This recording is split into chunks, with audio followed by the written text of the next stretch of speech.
महत्वपूर्ण दिन है क्योंकि आज उपराष्ट्रपति चुनाव के लिए वोटिंग होगी। सुबह 10 बजे से लेकर शाम 5 बजे तक वोटिंग होगी और 6 बजे वोटों की गिनती होगी। उपराष्ट्रपति चुनाव को लेकर तैयारियां पूरी हो चुकी हैं। एनडीए ने सीपी राधाकृष्णन को उम्मीदवार बनाया है, जबकि विपक्ष ने जस्टिस बी सुदर्शन रेड्डी को मैदान में उतारा है।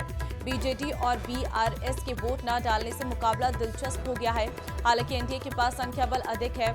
अब से थोड़ी ही देर में चुनाव की प्रक्रिया शुरू हो जाएगी और आज शाम को ही नतीजे घोषित हो जाएंगे। आपको बता दें, उपराष्ट्रपति चुनाव के लिए आज का दिन महत्वपूर्ण है क्योंकि आज वोटिंग होगी। सुबह 10 बजे से वोट डाले जाएंगे, शाम 5 बजे तक मतदान होगा, 6 बजे से वोटों की गिनती होगी और आज ही उपराष्ट्रपति चुनाव के नतीजे सामने आ जाएंगे और देश को एक नया उपराष्ट्रपति मिलने जा रहा है।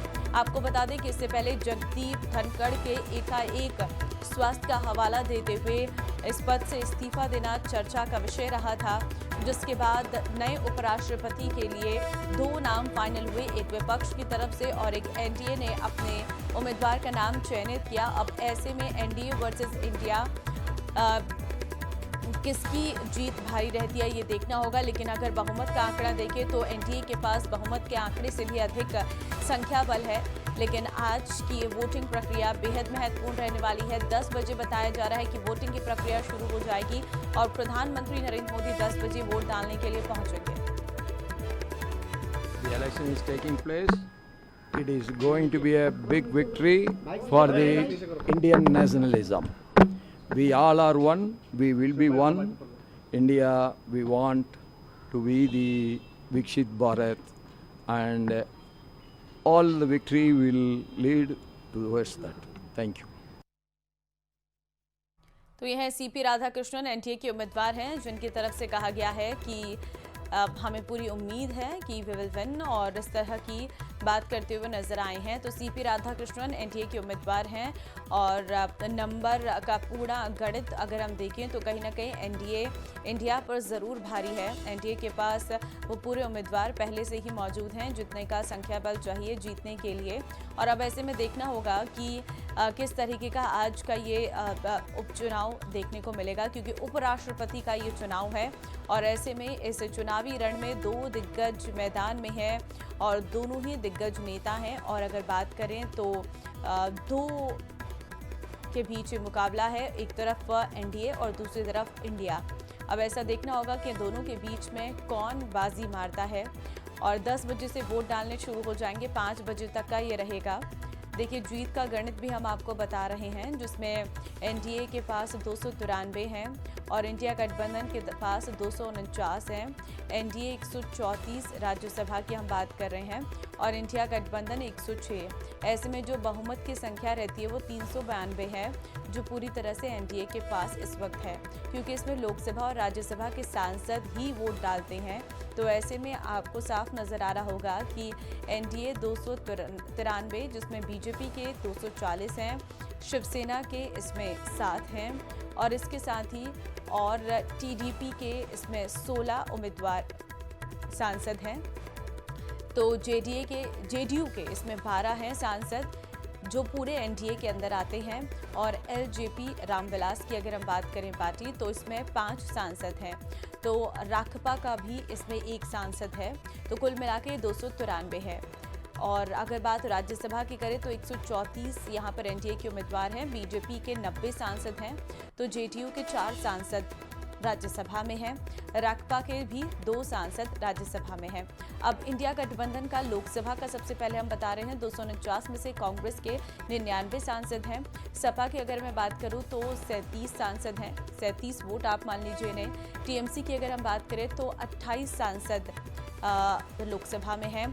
डीएमके के 22 सांसद जो हैं वो मौजूद हैं। शिवसेना यूबीटी की अगर हम बात करें तो 9 सांसद हैं और एनसीपी शब की अगर बात करें तो इसमें 8 सांसद हैं।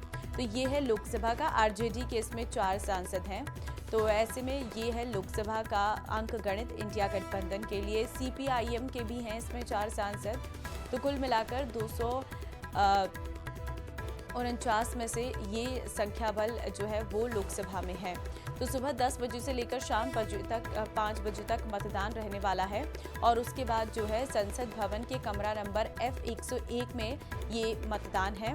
शाम 6 बजे वोटों की गिनती और फिर उसके बाद परिणाम आ जाएगा। तो आज ही देश को एक और नया उपराष्ट्रपति मिलने जा रहा है।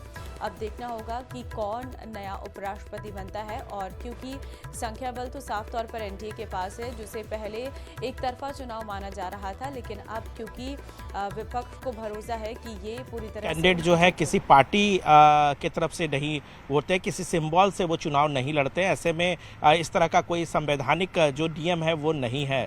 दूसरी तरफ आपको बता दूं कि जिस बात का जिक्र आप कर रहे थे, सीपी राधाकृष्णन बहुत आसानी से चुनाव जीत जाएंगे, क्योंकि अंक गणित के मुताबिक तकरीबन 425 वोट से ज़्यादा जो है वो एनडीए के पास संख्या बल है। ऐसे में बहुत ज़्यादा दिक्कतों का सामना नहीं करना पड़ेगा। और जहां तक अगर बात इंडिया ब्लॉक की करें तो इंडिया ब्लॉक के पास 325 से ज़्यादा का आंकड़ा नहीं दिखता है, जो अभी तक का जो समीकरण है। इसका मतलब ये है कि तकरीबन 100 वोट के अंतर से चुनाव जीतना एकदम कह सकते हैं कि स्पष्ट दिखता है।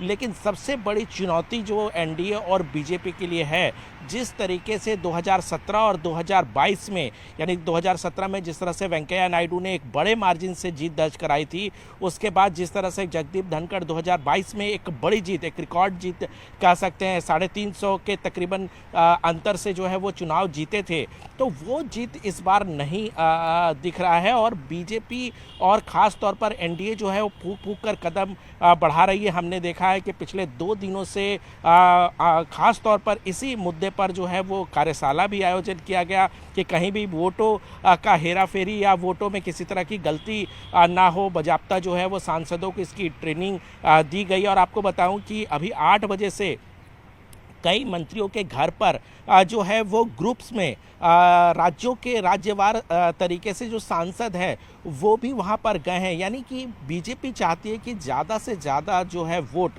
पड़े, क्योंकि बीजेपी को ये पता है कि जब वोटों की गिनती हो जाएगी और जाहिर सी बात है कि जीत हार का जो अंतर है वो बहुत कम पाया जाएगा, तो जाहिर सी सवाल उठेगा और एक मनोवैज्ञानिक बढ़त भी विपक्ष को इस मुद्दे पर मिल सकता है कि देखिए पिछले बार की तुलना में इस बार जो जीत हार का जो अंतर है वो कम हुआ है। हालांकि अभी देखने वाली बात होगी कि जिस तरीके से बीजेपी ने एक साउथ इंडिया के एक बड़े नेता को उम्मीदवार बनाया है, तो क्या तमिलनाडु के जो नेता हैं वो क्रॉस वोटिंग करके ज़्यादा मत देते हैं, या महाराष्ट्र के कुछ जो पार्टियां हैं, क्योंकि वो महाराष्ट्र के राज्यपाल भी रहे थे, तो ऐसे में ये देखने वाली बात होगी कि कितना आंकड़ा जो एनडीए का आंकड़ा है वो बढ़ता है। ये सारी चीज़ें देखने वाली बात होगी। जी